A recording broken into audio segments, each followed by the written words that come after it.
A la Fraternidad del Carmelo Seglar de Cádiz, con la gratitud de siempre y el aprecio cada día en esta labor de hacer llegar nuestro modo de meditar a los amigos. Domingo de Pentecostés. Los grandes acontecimientos terminan generalmente con una fiesta, y hoy también para nosotros, cuando llega el final del tiempo pascual, es una fiesta, la de Pentecostés, que cada año se renueva y cada año pone en pie la esperanza de que se vuelvan a realizar en el corazón de los fieles los mismos prodigios que se obraron al comienzo de la predicación evangélica. Se trata de un momento de la historia de la salvación que completa la Pascua de la resurrección del Señor y que asume la experiencia espiritual del pasado de Israel y lo hace nuevo para el nuevo Israel que es la Iglesia. Pentecostés, como bien sabemos, es un término griego que significa 50 días después de la Pascua.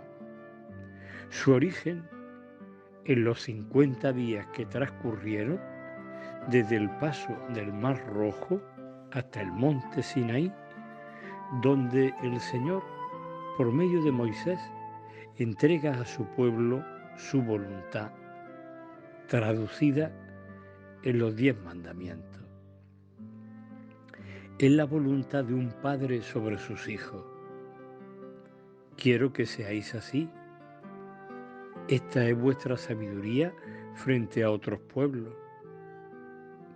En definitiva, el consejo del padre al hijo adolescente que va creciendo para madurar. Así es recibida la ley y así será recibida la nueva alianza en la sangre de Jesús. Tiene como connotación ser una fiesta de final de la cosecha. Es que ya no son nómadas, ya son dueños de la tierra que le da sus frutos por el don del Señor y el trabajo del hombre. Pentecostés, como la Ascensión, nos lo ha descrito San Lucas en el libro de los Hechos como quien nos relata una crónica. De ahí que los detalles de la primera lectura del domingo de Pentecostés tengan gran cantidad de datos que son evocadores para el futuro, es decir, para nuestro presente. De este modo, hoy Pentecostés es como fue ayer en el cenáculo. Es tan rica esta clausura del tiempo pascual que la celebración litúrgica de la víspera la constituye una vigilia similar a la de la noche de Pascua y tiene en la primera de las lecturas del libro del Génesis, aquella del relato de la Torre de Babel, que nos va a iluminar cuando a los que con diversos orígenes y diferentes lenguas entiendan en la suya propia las maravillas de Dios del anuncio del Evangelio. La predicación de San Pedro reunifica al pueblo que nace. Es que la Iglesia se reconoce en el cenáculo como origen. Nace ahí la Iglesia con el envío de las palabras de Jesús.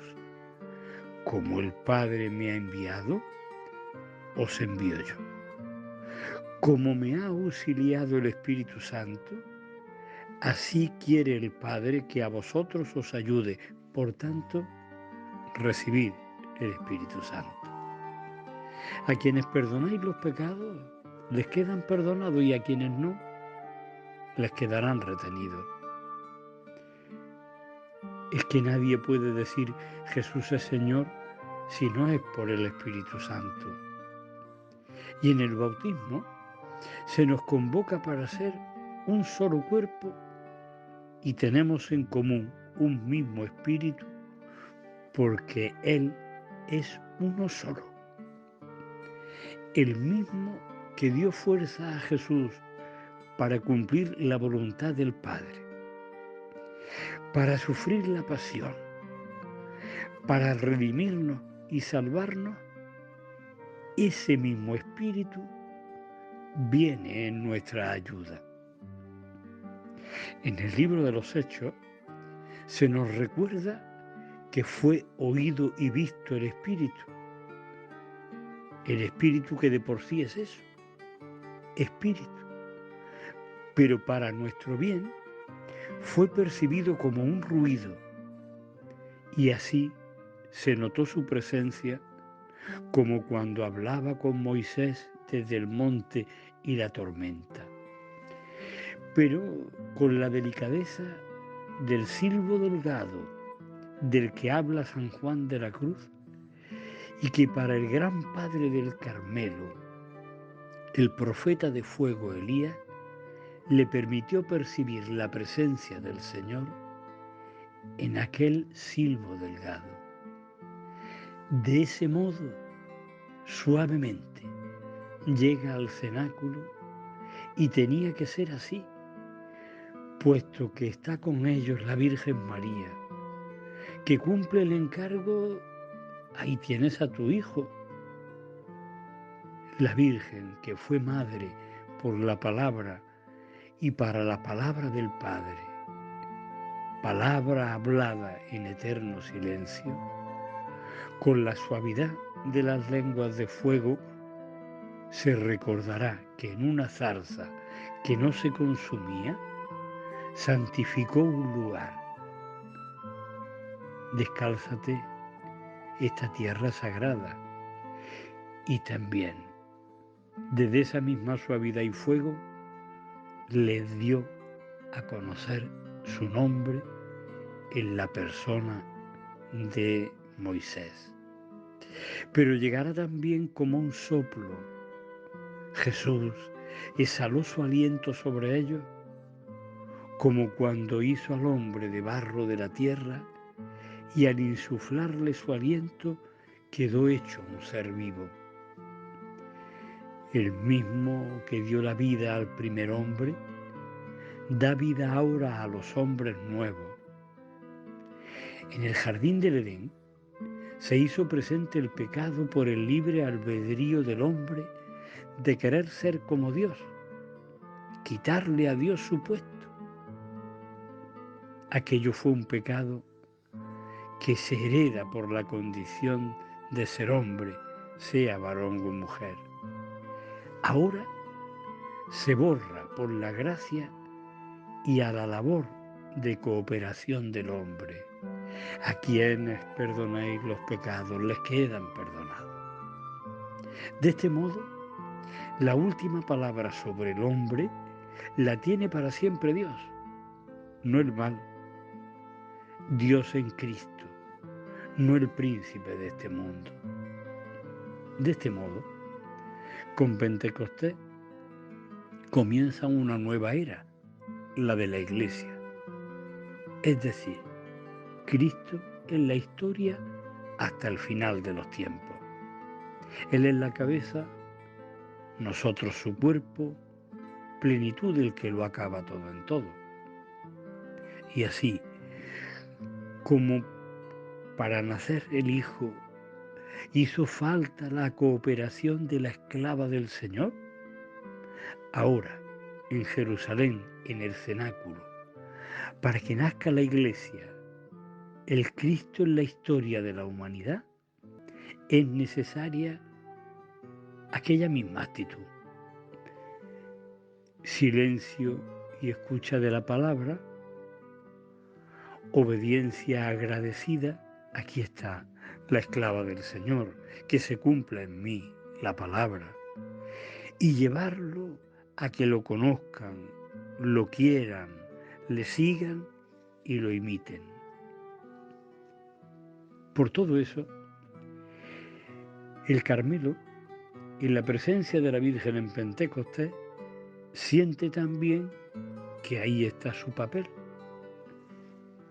Vivir de la palabra, hacer la vida, darla a conocer, con el amor del que sirve a quien ama.